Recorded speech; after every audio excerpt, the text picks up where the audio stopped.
28 जानेवारीला दिवंगत उपमुख्यमंत्री अजित पवार यांचं निधन झालं आणि राज्याचं राजकारण 360 डिग्री पालटलं। पक्षाची धुरा दादांच्या पत्नी सुनेत्रा पवार यांनी सांभाळली। पण असं असलं तरी आता अजितदादांच्या अनुपस्थितीत पक्षासमोरील आव्हानं अधिक वाढत चालली असल्याचं दिसतंय। अजितदादांच्या निधनानंतर पहिलीच मोठी घडामोड समोर आली आहे, ती म्हणजे पक्षातील 3 प्रमुख नेत्यांनी प्रदेशाध्यक्ष सुनील तटकरे यांच्या विरोधातील नाराजीतून राजीनामे दिलेत। तेच राजीनामे आता पक्षाने कोणतीही विचारपूस न करता स्वीकारल्याने पक्षात खळबळ उडाली आहे। परिणामी आता पक्षात तटकरेशाही सुरू झाली आहे का, असा देखील प्रश्न या निमित्ताने उपस्थित होतोय।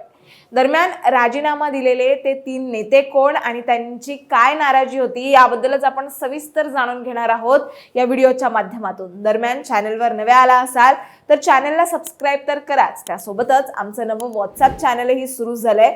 त्यात तुम्हाला सगळ्या अपडेट्स, दिवसभरातील सर्व व्हिडिओजच्या लिंक आणि बातम्या एकत्र पाहायला मिळणार आहेत। त्यामुळे आम्हाला व्हॉट्सअपवरही फॉलो करायला विसरू नका आणि याची लिंक तुम्हाला बायोमध्ये मिळेल। विषयाला लगेचच सुरुवात करूयात। राजीनामा दिलेल्या नेत्यांची ओळख सांगायची झाली तर मनोज व्यवहारे जे असंघटित कामगार विभागाचे प्रदेशाध्यक्ष आहेत, दुसरे सुभाष मालपाणी जे उद्योग विभागाचे प्रदेशाध्यक्ष आहेत आणि तिसरे सचिन जाधव जे मोटार मालक वाहतूक संघटनेचे प्रदेशाध्यक्ष आहेत। हे तिघेही नेते पक्षाच्या मातीत रुजलेले कार्यकर्ते ज्यांनी अजित पवारांच्या नेतृत्वाखाली अनेक निवडणुका लढल्या। पण 26 जानेवारीला म्हणजेच अजितदादांच्या निधनाच्या अवघ्या 2 दिवस आधी या तिघांनी त्यांचे राजीनामे अजित पवारांकडे सोपवले होते। राजीनामा द्यायचं कारण काय, तर प्रदेशाध्यक्ष सुनील तटकरे यांच्याकडून असहकार्य आणि असमान वागणूक होय।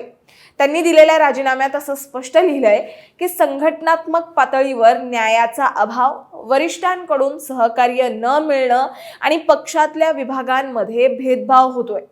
खरं तर त्यावेळी अजितदादांनी हे राजीनामे फेटाळले होते। पार्टी सोबत राहा, आपण समस्या सोडवू असा त्यांचा ठाम शब्द होता।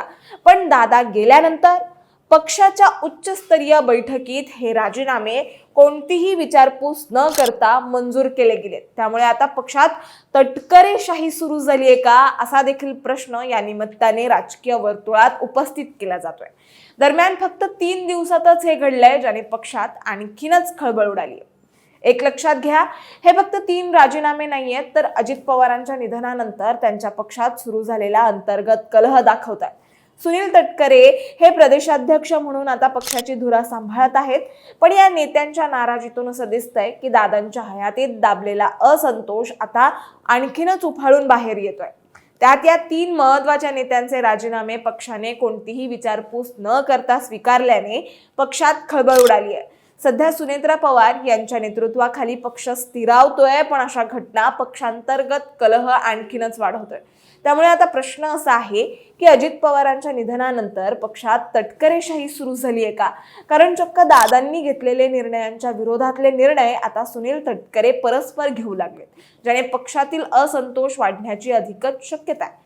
तुम्ही या घडामोडीकडे कसं पाहताय हे आम्हाला कमेंटमध्ये नक्की सांगा आणि अशाच माहितीपूर्वक व्हिडिओ बघण्यासाठी लगेचच सबस्क्राइब करा प्राईम टाइम महाराष्ट्रला।